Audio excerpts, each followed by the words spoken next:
Hello नमस्कार दोस्तों, मैं सिद्धार्थ सांधु आपका 360 डिग्री क्लासेज पर स्वागत करता हूं। जी हां प्यारे दोस्तों, मैं हर दिन आप सब लोगों के लिए लेकर के आ रहा हूं 360 डिग्री वन शॉट सीरीज, जिसमें अपन इंपॉर्टेंट टॉपिक के बारे में बात करते हैं। तो आज के वीडियो में भी एक अति महत्वपूर्ण टॉपिक डिस्कस करेंगे, तो अंत तक जरूर बने रहेगा। चलिएगा शुरू करते हैं आज के इंपॉर्टेंट पॉइंट के बारे में। मरीज में एक सर्जरी है जिसका नाम है गैस्ट्रेक्टमी।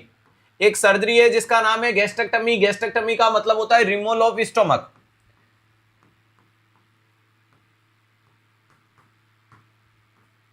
स्टोमक को निकाल देना क्या कहलाता है? गैस्ट्रेक्टमी, जो दो प्रकार की होती है।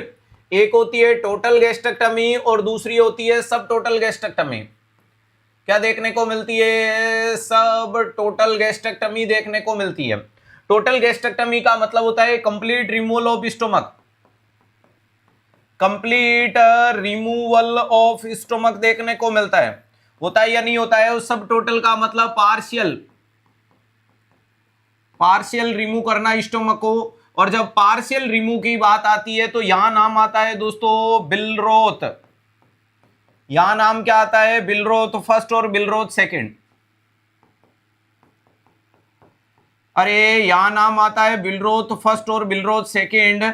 और अगर मैं कंडीशन के लिए बात करूं कि बिलरोथ फर्स्ट और बिलरोथ सेकंड वाली, बिलरोथ फर्स्ट को क्या बोला जाता है? गैस्ट्रो ड्यूडेनोस्टोमी, ध्यान रखिएगा। और इसको क्या बोला जाता है? गैस्ट्रोजेजुनोस्टोमी।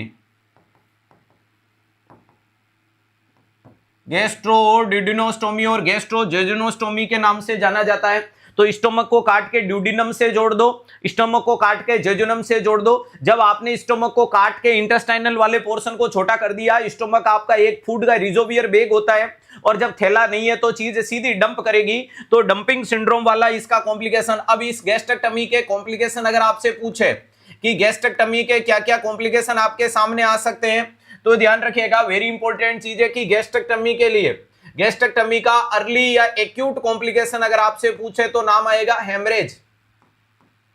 अचानक से क्या मिल सकता है? तो हेमरेज मिल सकता है, और हेमरेज मिल गया तो यमराज मिलने में कोई बड़ी दिक्कत नहीं है। लेकिन अगर आपसे क्रोनिक कॉम्प्लिकेशन पूछे, अरे क्रोनिक कॉम्प्लिकेशन पूछे तो आपको पता है एक तो डंपिंग सिंड्रोम देखने को मिलता है। अरे ध्यान रखिएगा, डंपिंग सिंड्रोम देखने को मिलता है। हालांकि डंपिंग सिंड्रोम जो होता है वो एक्यूट टू क्रोनिक कॉम्प्लिकेशन होता है, दोनों में अपनी टांग रखता है। अरे डंपिंग दोनों में टांग रखता है। डंपिंग का मतलब वो फूड डंप कर जाता है।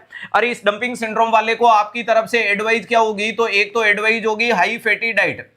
एक तो क्या करो? हाई फैटी डाइट सजेस्ट करो। और दूसरी इंपॉर्टेंट चीज क्या देखने को मिलती है इस मरीज के अंदर? अरे एक तो हाई फैटी डाइट सजेस्ट करो, और दूसरा लाई डाउन। ध्यान रखिएगा क्या करना है? Lie down 30 minute just after meal.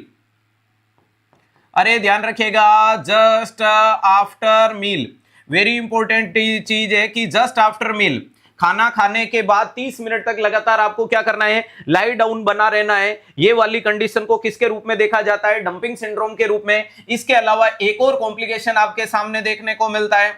अरे ध्यान रखिएगा, एक और कॉम्प्लिकेशन आपके सामने आता है डंपिंग सिंड्रोम के अलावा, वो होता है परनीसियस एनीमिया। क्या उनसा देखने को मिलता है? Pernicious anaemia. अगर मैं बात करूं परनीसियस एनीमिया वाली कंडीशन के लिए, अगर मैं आपके सामने बात करूं किसके बारे में? परनीसियस एनीमिया वाली कंडीशन, यानी विटामिन B12 की कमी हो गई।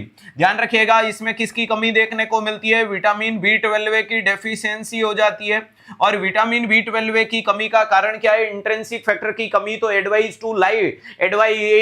To take a life long vitamin B12 through parenteral route. अरे कैसे लेने की आवश्यकता है? पेरेंटल रूट से लाइफ लॉन्ग लेने की आवश्यकता है। ये वाली चीज भी आपको अपने फोकस में रखनी है।